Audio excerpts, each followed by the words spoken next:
சங்கீதம் 95. கர்த்தரை கெம்பீரமாய் பாடி நம்முடைய இரட்சணிய கன்மலையை சங்கீர்த்தனம் பண்ணக்கடவோம் வாருங்கள். துதித்தலுடனே அவர் சந்நிதிக்கு முன்பாக வந்து சங்கீதங்களால் அவரை ஆர்ப்பரித்து பாடக்கடவோம். கர்த்தரே மகா தேவனும் எல்லா தேவர்களுக்கும் மகாராஜனுமாயிருக்கிறார்.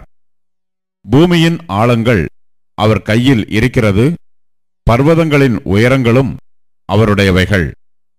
சமுத்திரம் அவருடையது, அவரே அதை உண்டாக்கினார். வெட்டாந்தரையையும் அவருடைய கரம் உருவாக்கிற்று.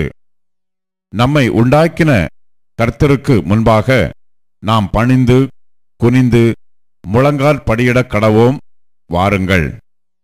அவர் நம்முடைய தேவன், நாம் அவர் மேய்ச்சலின் ஜனங்களும் அவர் கைக்குள்ளான ஆடுகளுமாமே.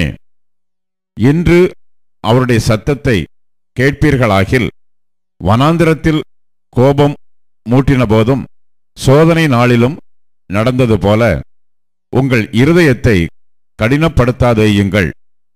அங்கே உங்கள் பிதாக்கள் என்னை சோதித்து என்னை பரீட்சை பார்த்து என் கிரியையையும் கண்டார்கள்.